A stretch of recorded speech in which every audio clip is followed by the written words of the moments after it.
ரொம்ப அதிகமாகலாம் எனக்கு வழக்கு இல்லை. ஒரு 261 எஃப்ஐஆர் இருக்கு. ஒரு 3 மர்டர் கேஸ் இருக்குது. ஒரு 4 கடத்தல் வழக்கு இருக்குது.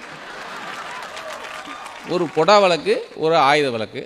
இது இல்லாமல் ஒரு 111 டிஃபமேட்ரி இருக்குது. அதோடு சேர்த்து தான் இப்போ கவர்னர் போட்ட ஒரு வழக்கு இருக்குது. நான் இதை பூரா விட்டுட்டு வரணுன்னா 700 வருஷம் வேணும். இந்த ஒரு விஷயத்த சொன்னா, நான் இப்போ இதை வெளியிட்டேன்னா தமிழ்நாட்டில் பெரிய பூகம்பமே வெடிக்கும் அப்படின்னு ஏதாவது வச்சிருக்கீங்களா சார்? ஒரே ஒரு உணவு பழக்கத்தை எழுதுனாங்க. நான் 2012 ஆஃபீஸில் ஒரு 1000 பேர் வந்து அடித்தாங்க.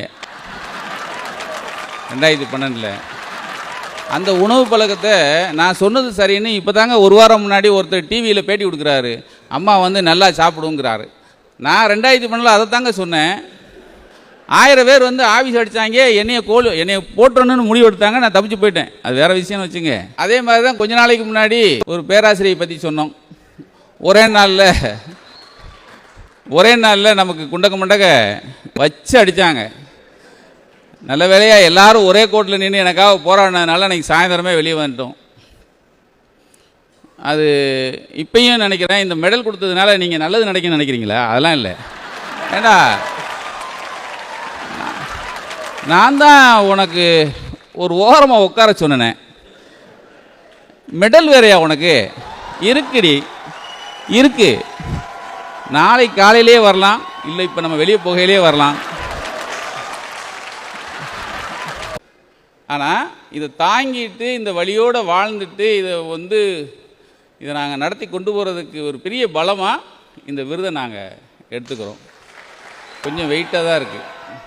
நான் கூட நினச்சேன், ஏன்னா கோல்டு மெடல்னு ஏதோ இரும்பை போட்டாங்களா அப்படின்னு.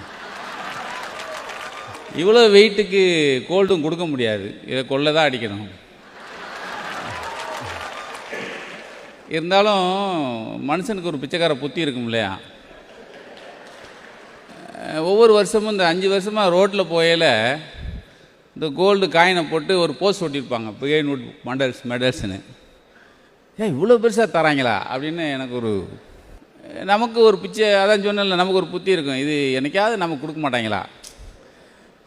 முதல்ல இந்த விருது எங்களுடைய நக்கீரன் குடும்பத்தாருக்கு இது அர்ப்பணிப்பு செய்கிறேன் முதல்ல. ஏன்னா இந்த விருது வாங்கிறதுக்கு ஒட்டுமொத்த நக்கீரன் குடும்பம் தான் வரணும். நான் என் கூட இருக்கிறதுனால நான் வாங்கியிருக்கேன். ஒன்று. அடுத்து இந்த விருது வாங்கிறது யார் கொடுக்குறாங்கிறது இருக்கு இல்லையா? ஏன்னா இந்த மேடை, பெரிய மக்கள் திரள், அதில் ஒரு ஐகான். எனக்கு 2010 தமிழக அரசு தந்தை பெரியார் விருது கொடுத்தது. தந்தை பெரியார் விருது 2010 தமிழக அரசு கொடுத்தது. இன்னைக்கு வாழுகிற பெரியார்கிட்ட இந்த மெடல் வாங்கிறதுல எனக்கு ஒரு பெரிய சந்தோஷம்.